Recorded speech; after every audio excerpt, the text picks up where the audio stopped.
सारे खेल खेलना मगर किसी की भावनाओं से मत खेलना। भावनाओं को समझने वाला अनपढ़ व्यक्ति भी दुनिया का सबसे पढ़ा लिखा व्यक्ति होता है। हाथ की लकीरों पर नहीं बल्कि हाथ की लकीरें बनाने वाले पर भरोसा करो। कभी मत भूलना कि इंसान का सबसे बेहतरीन दोस्त ईश्वर होता है। बहुत जल्दी मान जाता है, पुरानी बातें याद नहीं करवाता और कभी अपने दर से मायूस नहीं लौटाता। अपनी जुबान की ताकत अपने माता पिता को मत दिखाना, जिन्होंने आपको बोलना सिखाया है।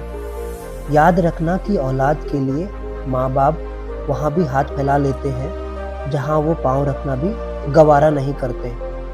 संभाल कर रखी हुई चीज़ और गौर से सुनी हुई बात जिंदगी में कभी न कभी काम जरूर आती है।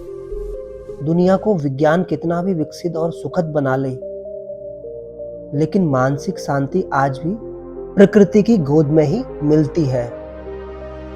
पहली बार मिला धोखा एक चेतावनी है, दूसरी बार मिला धोखा एक सीख है, लेकिन तीसरी बार मिला धोखा आपके गलत फैसलों का परिणाम होता है। संसार को व्यवस्थित रखने के लिए थोड़ा सा भय आवश्यक है। मृत्यु का भय जीवन की रक्षा करता है, गलती का भय सही राह पर रखता है, बीमारी का भय स्वच्छता की ओर ले जाता है और दुख का भय आपको नेकी के मार्ग पर रखता है। अगर मुस्कुराहट के लिए ईश्वर का शुक्रिया अदा नहीं किया तो आंखों में आए आंसुओं के लिए शिकायत का हक कैसा।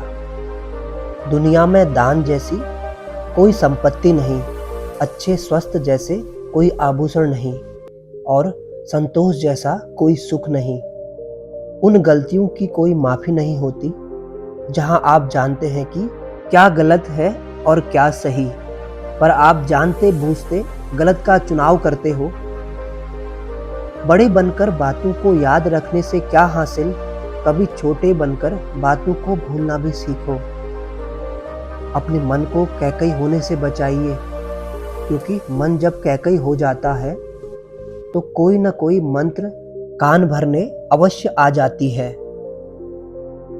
अपने आप को किसी के साथ का आदी मत बनाइए, वरना आपकी खुशियां उसकी फुर्सत और उसके मूड की मोहताज होकर रह जाएंगी। नींद और निंदा पर जो विजय प्राप्त कर लेता है उसे आगे बढ़ने से कोई रोक नहीं सकता। सांसें किसी का इंतजार नहीं करती, चलती हैं या चल देती हैं। इसीलिए चिंता उतनी ही कीजिए कि काम हो जाए, उतनी नहीं कि जिंदगी तमाम हो जाए। अगर आपकी वजह से किसी की आंखों में आंसू आते हैं तो ध्यान रखना कि ये आंसू आगे चलकर आपकी आंखों से भी आएंगे। वक्त का पासा कभी भी बदल सकता है, इसीलिए वही सितम करो जो तुम सह सको। अगर आपके घर तीनों वक्त का खाना बन रहा है, मेहमानों का आदर हो रहा है, वे भूखे नहीं जा रहे हैं, जरूरतमंद मदद के लिए आए तो वो खाली हाथ नहीं जा रहे, बच्चों को अच्छी शिक्षा और अच्छे संस्कार मिल रहे हैं, तो ईश्वर का शुक्र अदा करो कि आप दुनिया के खुशनसीब और अमीर इंसानों में से एक हैं। प्रसन्न हृदय से, हस्त से, मस्तिष्क से, प्रतिक्रिया विवेक से करने में ही समझदारी है, अन्यथा मौन ही सर्वोत्तम है।